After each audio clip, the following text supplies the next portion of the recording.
We are at the middle of economic experiment we never witnessed before in economic history. Putin's economy was successful in terms of surviving under sanctions, but Putin's foreign policy was the major cause of these sanctions. On paper, growth is impressive. In reality, I think the fall will be inevitable. 25 years since Putin came to power, and despite the war it's waging in Ukraine, on the surface it looks like the Russian economy is doing great. But that's not the whole story. Joining me now is former Bank of Russia economist Alexandra Prokopenko. Thank you very much for joining me here in the DW newsroom. We're expecting Russia to announce around about 4% GDP growth for the second quarter. It's got low unemployment. Despite the spending on the war, its debt levels are only around 20% of GDP. So everything's looking fantastic for the Russian economy, right? I wouldn't say so. So if we are speaking only about the figures, yes, they are impressive, and Russian economic growth exceeding growth in some developed countries like Germany or United Kingdom. But every time we're speaking about Russian economy, we need to keep in mind what we have behind this growth. And Russian economy now operates on its maximum capacity, and key ingredients of this growth soup is state expenditures, which are enormously growing since COVID, actually, frankly speaking, since COVID. So there was a big budget impulse during the pandemic, and it's not good, and its effects hasn't gone yet. But Russia started another massive budget impulse because of war expenditures, which now I think exceeding 30% as a pre-war level. So that's the most. Second, Russia was able, despite of sanctions, to reroute its export from Europe to Asia, and now there is, as I say, duopsony on the market because two major customers of Russian energy resources are China and India. And third, because that's the second ingredient of growth. And third is domestic demand, which is driven by expenditures and enormously rising wages, which are exceeding inflation, which also lead to overheating of the economy. So on paper, growth is impressive. In reality, I think, the fall will be inevitable. And so Russia's economy, for me, looks like a marathon runner on steroids, and while the steroids works, he's running, and when when they stop, he will fall. Okay, and just to kind of get ahead of the trolls that you can imagine in the comments who are going to say, well, typical Western media with all the negative doomsaying about the Russian economy. Let's take a look at what the current Bank of Russia governor has to say. She says overheating in the economy remains considerable. Labour force and production capacity reserves have been almost exhausted. Shortage of these resources might cause a situation where economic growth will slow down. Despite any attempt to boost demand, this could only be stopped by a deep recession. So she's not saying that a recession will happen, but that if that recession doesn't intervene and make a hard landing for the economy, then the pain will continue. But it looks like a slowdown is inevitable in Russia regardless. Do you think the Bank of Russia can guide the economy to a soft landing? Well, we see that Bank of Russia do whatever it takes from the Bank of Russia, and they're taking on political risks. The key rate now is 18%, and people speaking about, okay, 18% for the key rate, but I need to remind that's the second level of the key rate in Russia's new history. I mean, it was higher only once after the full-scale invasion, when central bank was forced to make a hike and raise the rate by 20%. And this was a nice bucket on Russian economy. And now we see that 18% brings a different effect. We don't see a real slow in loans, neither for corporates nor for people. There is slowdown in mortgages, which was anticipated because of the closing of the program of subsidized mortgages, but it's not the whole economy, only a part. And there is a structural literal limitation, the labor force.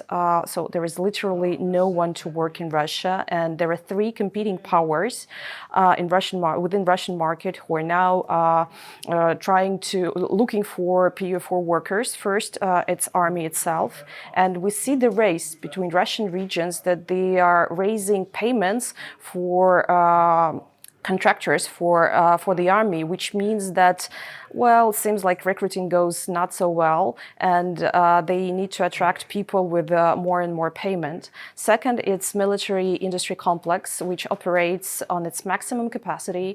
They are working 3 shifts, but this year, as far as I know, new enterprises, new factories will start to work, so there should be some increasing there. They're looking for workers, and that's also the reason why I think that the level of military expenditures will remain elevated in 2024 and 2025, and probably in 2026. So and the third is the rest of the economy, where people employers are also desperate in workers, and that's not the situation which central bank can manage. And the situation with migration is politically sensitive, especially after terroristic attack on Russian Crocus Hall. That was the terrorist attack on Concert Hall, and it's accelerate anti-migrants attitude within Russian population, and there are several Russian regions who restricted migrants' labor within the regions. So it's not what's helped the economy, and that's not the limitation for the central bank. And there's also a lot of different other imbalances within Russian economy, which are not the part of the mandate of the central bank. So as I'm here, get along with Nabiullina, that a slowdown is inevitable. And well, the key problem is not the recession itself, but the depth of the recession. And the dependency is pretty straightforward. If the economy accelerates extremely high, the falling down would be extremely painful. So the challenge for Russian central bank first, and for the government also, to slow down, to bring a soft landing. And because of the state expenditures, and it seems like Kremlin don't want to stop spending, the soft landing would be a challenge. So if Russia isn't getting into massive debt to fund this spending, where is it getting the money from?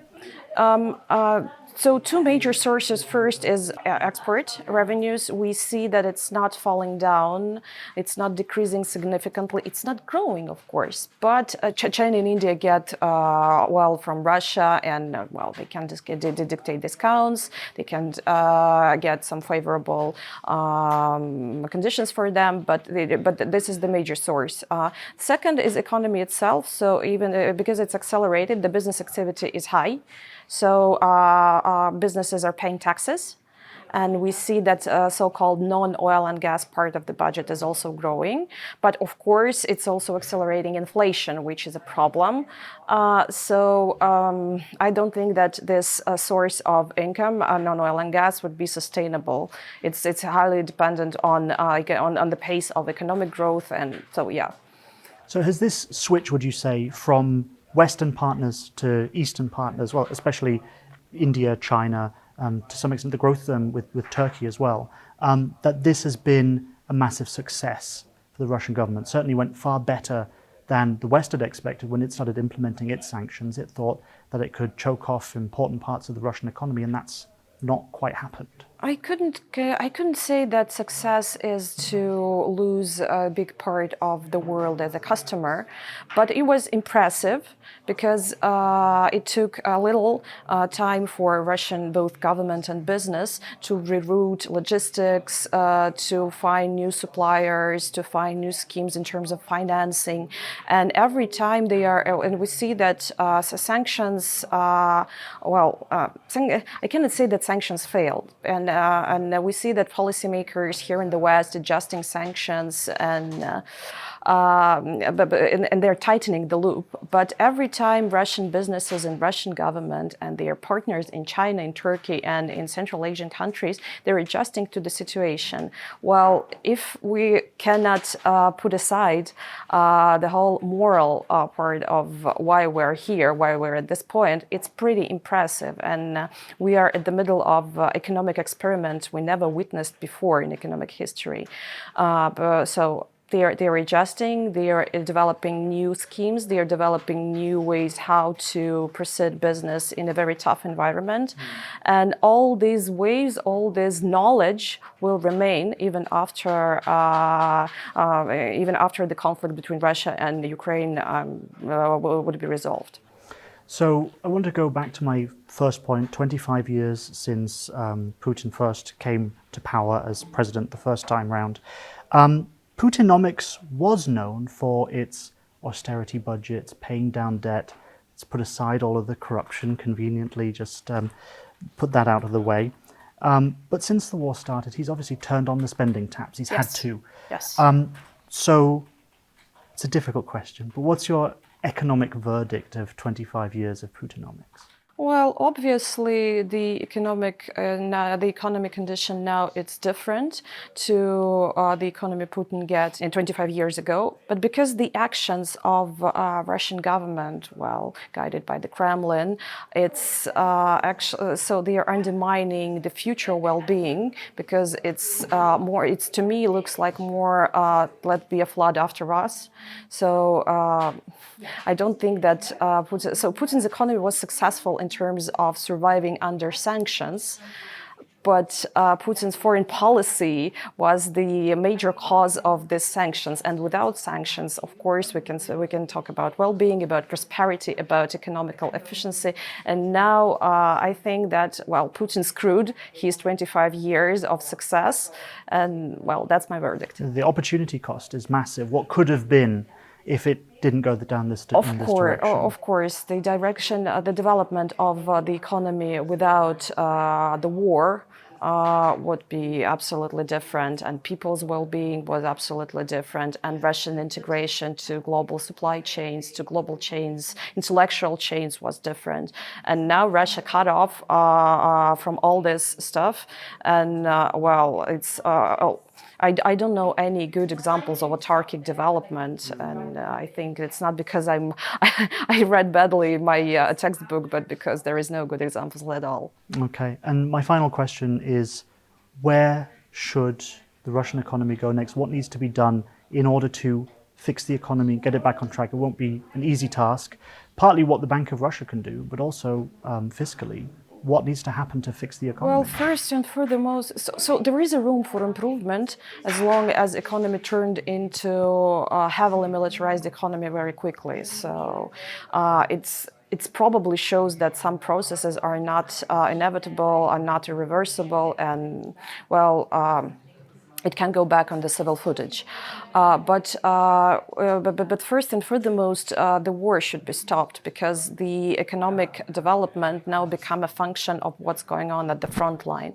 And if the situation for Russia goes badly on the front line, it means exceeding military expenditures, it means more manpower needed for the army, so less manpower for the economy.